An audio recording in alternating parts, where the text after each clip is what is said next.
संतोष देशमुख यांच्या मारेकऱ्यांना खरंच शिक्षा होते का नाही आता हे बघणं गरजेचं आहे.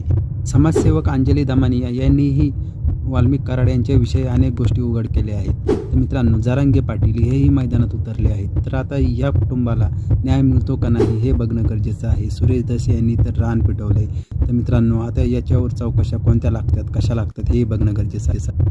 घुले, आंधळे आणि सांगळे हे तिन्ही मुख्य आरोपी आहे. यांना शिक्षा होते की नाही हे बघणं गरजेचं आहे. मुख्यमंत्र्यांची घरच्यांनी भेट घेऊन त्यांना सविस्तर माहिती दिली की चौकशी कशा प्रकारे चालू आहे, आम्हाला कसं सहकार्य मिळत आहे. तर मुख्यमंत्र्यांनी त्याला काही आश्वासनं दिली आहेत की जसं की SIT नेमून पुढच्या चौकशीला आपण सुरुवात करूया. धसे यांनी आपला प्रामाणिकपणा दाखवत त्यांनी मुख्यमंत्र्यांशी यांची भेट करून दिली आणि भेट केल्यानंतर मुख्यमंत्र्यांनी हे आपण खूप सारे आश्वासन त्याला दिले. तर मित्रांनो, आता हे आश्वासन खरंच पूर्ण होते की नाही हे बघणं गरजेचं आहे.